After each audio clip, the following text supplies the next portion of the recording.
Assalamualaikum warahmatullahi wabarakatuh. Tiap ba'da duhur di Masjid Istiqlal diselenggarakan dialog duhur. Pada hari ini Kamis 11 Juli 2024 yang akan menyampaikan tausiah atau ceramah adalah Kiai Haji Misbah Munir LC.MA. Dalam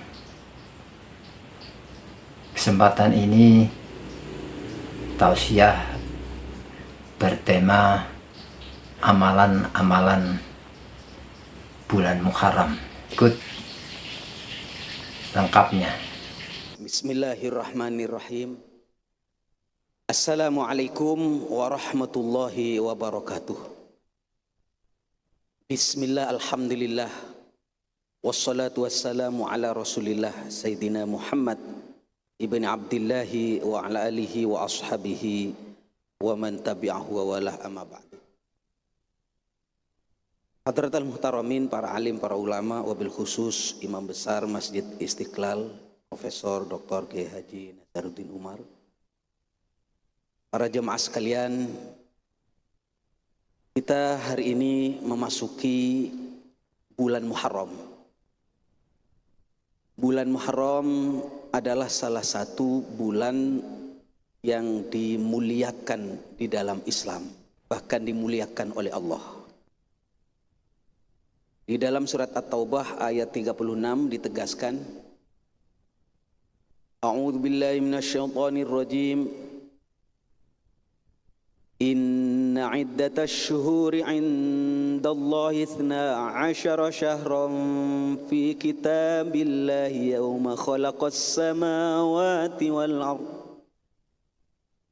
يوم خلق السماوات والأرض منها أربعة حرم ذلك الدين القيم فلا تظلموا فيهن أنفسكم وقاتلوا المشركين كافة كما يقاتلونكم كافة wa'lamu anna Allaha ma'al muttaqin. Inna iddatasy syuhur, sesungguhnya hitungan bulan indallah, di sisi Allah, 12 syahra, itu ada 12. Fi kitabillahi yauma khalaqas samawati wal ard, sudah ditulis menjadi ketentuan Allah di saat Allah menjadikan langit dan bumi. Di antara 12 bulan tersebut ada 4 yang dimuliakan oleh Allah. 4 bulan tersebut adalah Dzulqa'dah, Dzulhijjah, Muharram, dan Rajab. Dzalikad dinul qayyim, ini adalah agama yang lurus. Fala tadlimu fihin anfusakum, kamu jangan sampai di bulan haram ini berbuat zalim. Di bulan yang lain tidak boleh berbuat zalim, apalagi di bulan yang haram ini, yakni bulan yang mulia. Saudara-saudara sekalian, dalam kesempatan ini saya ingin menyampaikan berkaitan dengan amaliyah atau apa saja yang seyogyanya kita lakukan sepanjang bulan Muharram ini, para jemaah sekalian. Di antara hal yang perlu diingat ketika kita masuk bulan Muharram, kita ini jangan sampai lupa untuk berpuasa. Karena kajian saya adalah kajian syarah Sahih Muslim, saya kutip di dalam hadis rawahu Muslim berkaitan dengan puasa Asyura. An Abi Qatadah radhiyallahu anhu, dari sahabat Nabi namanya Abi Qatadah radhiyallahu an. Anna Rasulullah sallallahu alaihi wasallam, sesungguhnya Nabi Muhammad sallallahu alaihi wasallam su'ila an siyami yaumi Asyura. Bagaimana Nabi hukumnya, fadilahnya, keutamaannya puasa Asyura. Asyura ini tanggal 10 bulan Muharram. Kalau orang Jawa bilang bulan Syura ya. Apa jawaban Rasulullah? Faqala yukaffirus sanatal madiyah. Puasa Asyura itu dapat melebur dosa 1 tahun yang lalu. Ini yang dimaksud adalah dosa kecil, bukan dosa besar. Saudara-saudara sekalian, ini salah satu daripada kemuliaan umat Nabi Muhammad sallallahu alaihi wasallam. Orangnya kecil-kecil, umurnya pendek-pendek, 50 tahun sudah banyak yang meninggal. 70, 80 tahun itu jarang ya, apalagi sampai 100 tahun. Umurnya pendek tapi barokah. Barokah itu artinya banyak kebaikan yang dilipat gandakan di dalamnya. Misalnya kalau kita menilik di bulan puasa ada namanya malam Lailatul Qadar yang dikatakan khairum min alfi syahrin, lebih utama daripada 1000 bulan. 1000 bulan itu 83 tahun 4 bulan kira-kira begitu. Artinya kalau kita ibadah, baca Quran, bersedekah, i'tikaf pada saat Lailatul Qadar ya sama dengan ibadah selama 1000 bulan atau 83 tahun 4 bulan. Belum lagi setelah itu ada namanya puasa Syawal. Kalau kita puasa Syawal 6 hari, baik berurutan atau tidak, bahkan nama shamat dahar, sama dengan puasa 1 tahun penuh. Ini kehebatan umat Nabi Muhammad. Belum lagi baru kita bertemu dengan Dzulhijjah. Pada bulan Dzulhijjah itu ada Yaumu Arafah, puasa Arafah. Yukaffirus sanatal madiyah wal baqiyah, melebur dosa yang 1 tahun yang lalu dan 1 tahun yang akan datang. Lalu sekarang masih ada bonus lagi, dan kita akan segera bertemu dengan hari tersebut, yakni Asyura. Kalau mengikuti perhitungan dari kalender Nahdlatul Ulama itu tanggal 17 itu. Kalau mengikuti yang kemarin sudah ditentukan itu, yang tanggal merahnya sama dengan pemerintah itu tanggal 10 Asyuranya tanggal 16 hari Selasa. Menurut NU tanggal 17. Hal-hal begini para jemaah sekalian, mari kita terbiasa dengan perbedaan ya. Jadi ini namanya khilafiyah. Kalau khilafiyah itu kita punya kaidah la yungkarul mukhtalaf fih. Kita nggak usah ingkar, nggak usah komen, nggak usah usil, ya. Nggak usah ngomongin masalah khilaf. Ya udah masing-masing. Semua punya pandangan, punya pedoman. Enak kalau begitu. Yang boleh kita ingkar tegas itu wa innama yungkarul mujma' alaih. Kalau menyangkut sesuatu yang sudah mujma' alaih, yang sudah ijma', yang disepakati oleh ulama, mujtahid, kemudian dilanggar, ya tegas kita. Jangan toleransi. Toleransi itu masalah khilafiyah, tapi kalau masalah hal yang sudah disepakati, tegas. Misalnya ada orang mengatakan Nabi yang terakhir bukan Nabi Muhammad, tapi Mirza Ghulam Ahmad. Kita mengatakan salah kamu. Islam enggak? Islam. Kalau kamu ngaku Islam, khatamun nubuwah, Nabi yang terakhir itu ya Nabi Muhammad. Ini kan perbedaan, bukan perbedaan, itu namanya penyimpangan. Kalau penyimpangan kita harus tegas, jangan. Tidak boleh, kita harus sama dari titik ini. Para jemaah sekalian. Misalnya ada yang mengatakan bahwasanya kalamullah Quran ini bukan kalam Allah tapi ucapan Nabi Muhammad misalnya. Ada ini. Kemarin saya jadi saksi ahli, saya jadi masuk pengadilan di Indramayu kemarin. Jadi saksi ahli salah satu tersangka yang sekarang sudah dihukum. Di depan pengadilan saya sebagai saksi ahli ditanya, Kiai, bagaimana pandangan Kiai terhadap Al-Quran yang dikatakan oleh tersangka ini, terdakwa ini dikatakan Quran itu bukan kalamullah, tapi ucapan Nabi Muhammad gitu. Jadi saya bilang ini salah, ini sesat ini. Karena Al-Quran jelas kalamullah. Baik dalam Al-Quran maupun hadis atau pandangan ulama, saya sodorkan kepada hakim, ini Qurannya, ini hadisnya, ini pandangan ulama, sepakat Quran itu kalamullah, bukan perkataan manusia. Nah, itu saya tegas begini, kalau masalah kunut tidak kunut ya, awal Ramadan kadang-kadang di Indonesia ya ada yang mengikuti ru'yah, ada pakai hisab. Kalau saya kan ru'yah, walaupun hisab itu dipakai, saya ini jangan dikira nggak tahu hisab. Saya itu ahli, saya mondok itu ilmu hisab juara saya.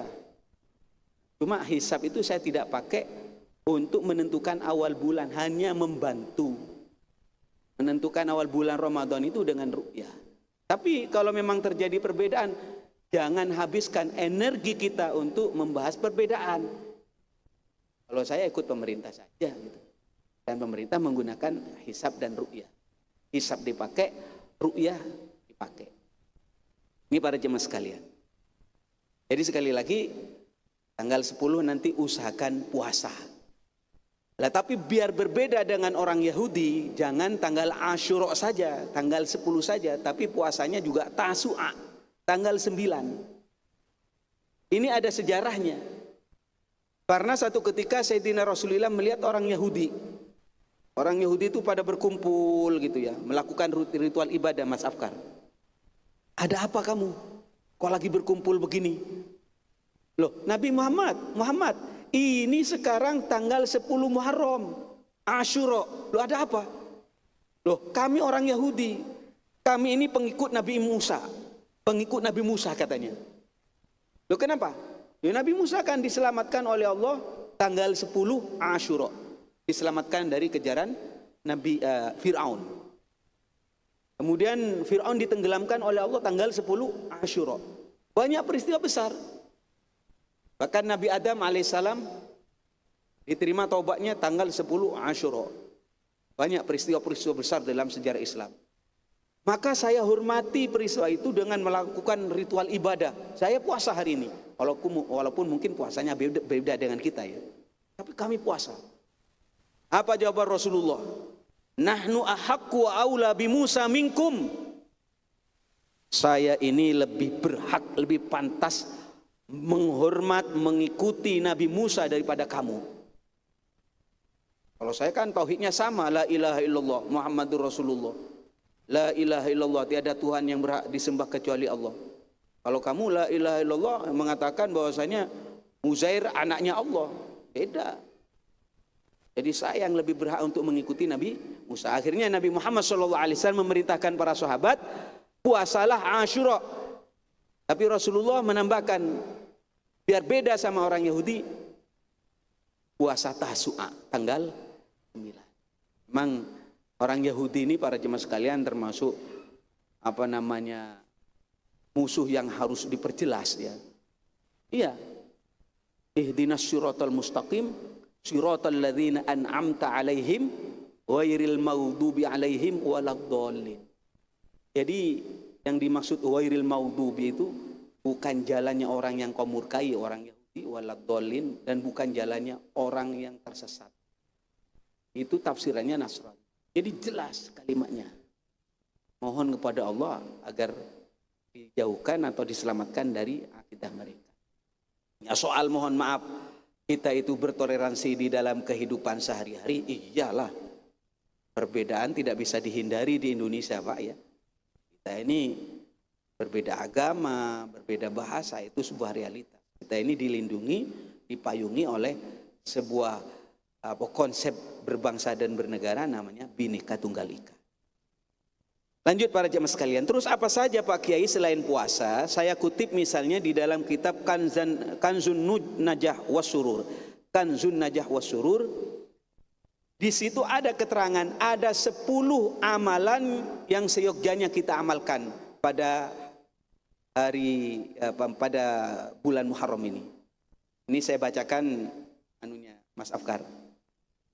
Fi yaumi Asyura ashrun tattasil bihasnatani walaha fadlun nuqil sum salli sal zur aliman ud waqtahil ra'sul yatim sahta saddaq waqtasil wasi' 'alal 'iyali qallim dhufra wa suratal ikhlasi kul al-fatasil. Artinya apa? Di hari Asyura, khususnya di Asyura ini hendaknya kau melakukan 12 hal yang dianjurkan. Pertama, sum, puasa. Sholli, sholat.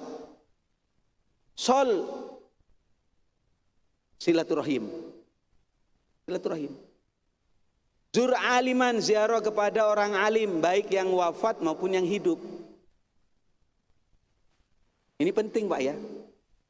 Saya pribadi punya tradisi, minim tidak sampai 40 hari, saya harus ketemu sama orang soleh. Entah nyari di mana, kayak nyari di Istiqlal kayak. Kalau ada gurunya sendiri, samperin gurunya, soan. Kalau soan ketemu sama guru itu jangan kosongan, usahakan ada yang kasar-kasar sedikit gitu.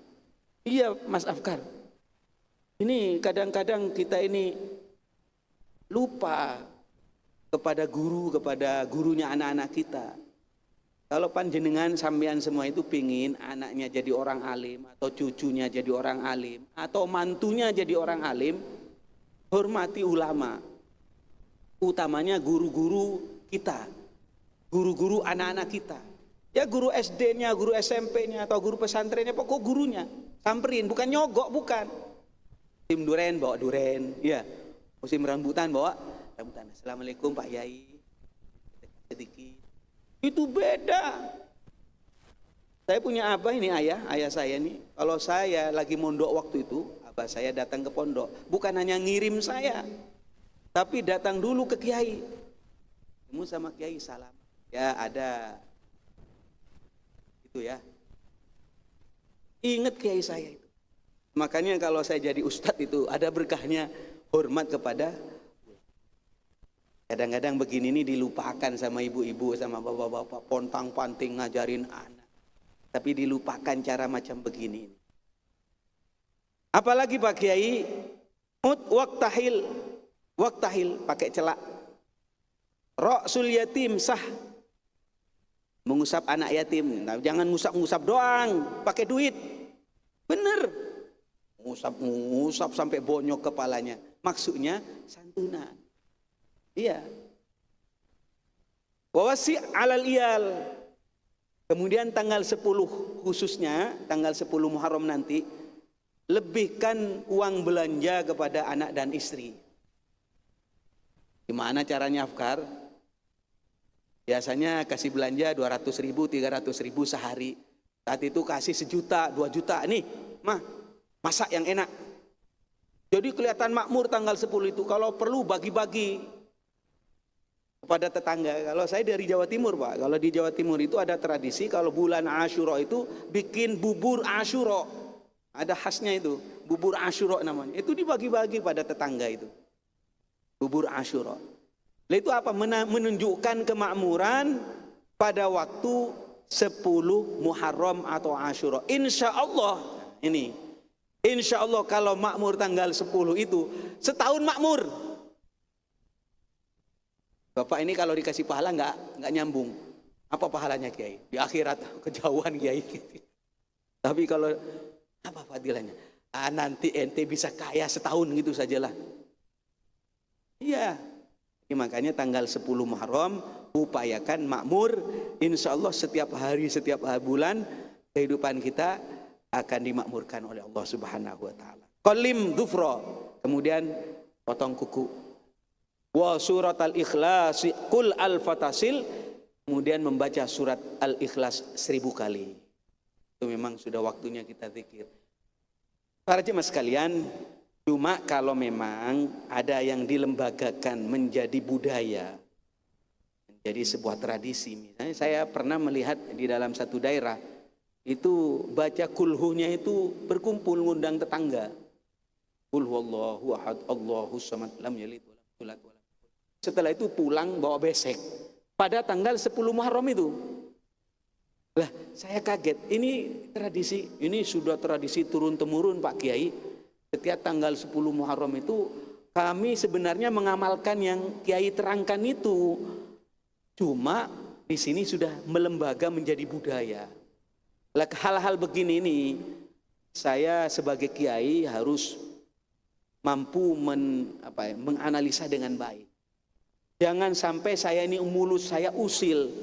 Ini budaya ini enggak ada di hadis ini. Kumpul-kumpul begini ngapain ya? Enggak ada. Enggak ada dasarnya. Mohon maaf ya. Saya terangkan sedikit di tempat ini. Dalam Islam itu ada perintah, ada larangan, ada yang ditinggal oleh Nabi. Kalau diperintah oleh Nabi, kerjakan mastata'tum sebisanya. Kalau dilarang oleh Nabi dan Allah tentunya, tinggalkan, tidak boleh ditawar. Kalau tidak diperintah tapi tidak dilarang, tapi ditinggal sama Nabi, lah ini. Lihat, kalau kira-kira pekerjaan ini tidak melanggar Quran, tidak melanggar hadis, tidak melanggar ijma ulama, boleh. Misalnya ada orang kumpul tanggal Asyura, ngapain? Ya baca kulhu bareng-bareng. Kemudian pulangnya bawa besek dan orang dikasih duit semua. Dicari Qur'annya teks yang berhubungan langsung seperti itu ya nggak bakalan ketemu. Tetapi kalau dianalisa nggak ada yang melanggar terhadap Quran, bahkan ada kesesuaian. Yaitu namanya saya katakan bid'ah hasanah. Tapi misalnya ada tradisi Asyura, mohon maaf, ini banyak. Di ajaran kejawen ada juga. Jadi kadang-kadang pada Asyura itu malam atau syuro, ada bilang malam Asyura itu melakukan ritual-ritual yang mohon maaf saya yang paling ekstrim itu membuang kepala kebo. Kepala kebo itu dibuang, dilarung ke lautan. Kalau ketemu saya, mas stop, jangan dibuang ke laut, kirim ke rumah katanya. Iyalah, jangan, mau ngapain sampean buang ke laut? Ya ini untuk menghormati Ratu Pantai Selatan Pak Kiai. Gak bisa begitu. Kalau ngomong Islam ya, kecuali ente agama lain. Tapi kalau ngomong Islam gak boleh, itu mubadir. Kalau dipaksa-paksa niat Pak Kiai, niat ngasih makan ikan. Jauh sekali ya, jauh sekali. Tetapi kalau masih ada unsur-unsur begini, saya mengatakan janganlah.